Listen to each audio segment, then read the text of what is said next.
They always say the devil hides in the city, but they've never been to Boone County, Nebraska. It was the fall of 1977. A harvest moon hung low, fat and watching, and in the small town of Denton, folks started whispering about the screamer in the corn. At first, it was just wind always is, right? But then, dogs went missing.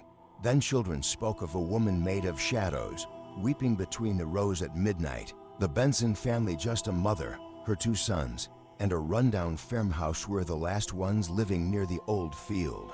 People said the land was cursed, but when you're broke and barely holding on, you stop listening to stories. That night, 12-year-old Noah Benson heard it first. A voice thin, brittle, like dry corn husks rubbing together. "Noah, come walk with me." He followed the sound, barefoot and half asleep, into the corn. Only 1 in 20 who vanish in rural America are ever found. Boone County's numbers are worse. They found Noah's footprints leading deep into the field, then stopping. No broken stalks, no drag marks, just gone. The town's sheriff claimed it was wolves. Others weren't so sure, especially after Noah's older brother, Matthew, started talking in his sleep, whispering the same phrase over and over. Then came the drawings, hundreds of them, all of a woman, long hair covering her face, fingers like knives, eyes like holes in the world. Locals say that's when the town turned on itself. 3 families moved away overnight.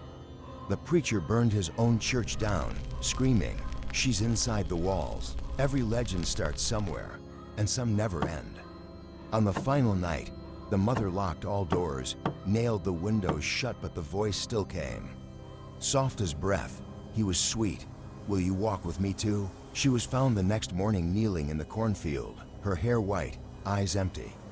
Matthew was gone. The house stands empty now. The corn grows taller than ever. Some nights, truckers swear they see children standing by the road, smiling, waiting.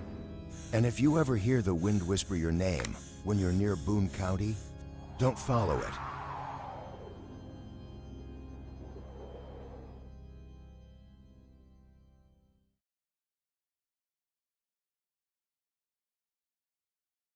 If you ever drive through Darrow County, don't stop on Hallow Hill, because some who did were never seen again.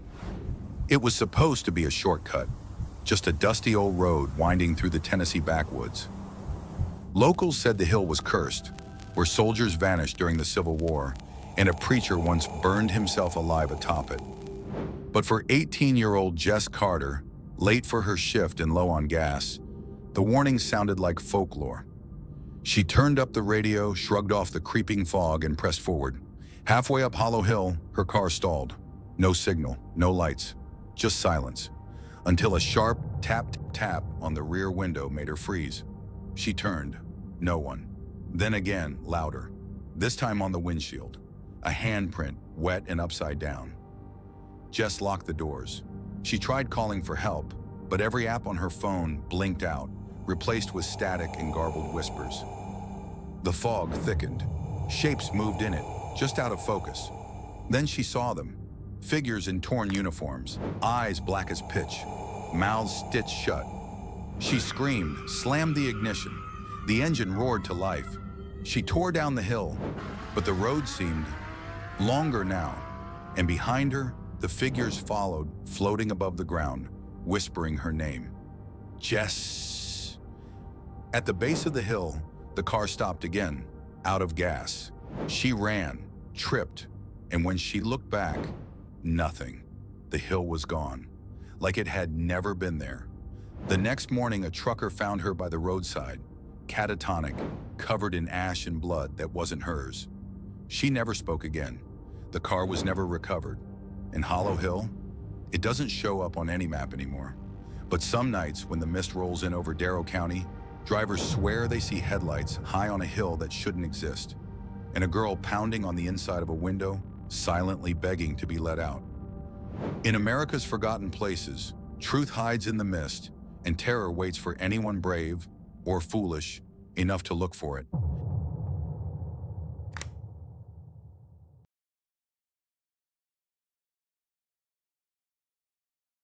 They say New York never sleeps. Turns out neither does what lives beneath Central Station. I was just another night owl, chasing deadlines and bad coffee, when I caught the 1:13 a.m. train out of Central. That station's always been a beast of stone and shadow, but something about that night made it feel like it was watching me.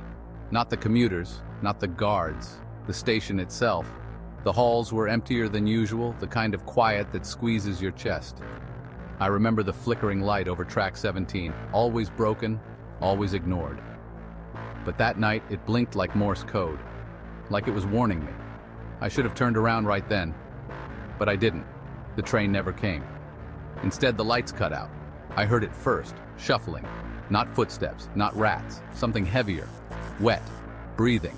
I called out and my voice bounced around like it was trying to escape me. Then, silence. Dead, suffocating silence. And then the scream. It came from the far end of the platform, followed by a blur, something fast, hunched, pale. I froze. It didn't look human. It didn't move human. And then it was gone, like it had just evaporated into the black.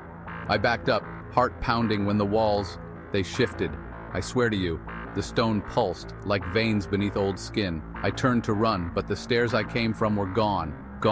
Just more corridor, deeper, darker, older than anything that should exist under New York. That's when I saw them, eyes, dozens of them, low to the ground, watching, waiting. They didn't blink, they didn't move. Until I did, I bolted. Down tunnels that weren't on any map. Past walls carved with symbols that burned my eyes just to look at. Something chased me. Something that never touched the ground. Eventually, somehow, I burst out onto Lexington Avenue. No doors, no stairs, just me. Coughing up soot, shaking, with Central Station behind me like nothing ever happened. I went back the next day. Broad daylight, track 17, sealed off. Maintenance. Hasn't been used in decades, they said. But sometimes when I walk past that flickering light, I swear I still hear that scream. So yeah, New York never sleeps, because it's afraid of what might wake up. Thank you for watching, and don't forget to like and subscribe for more.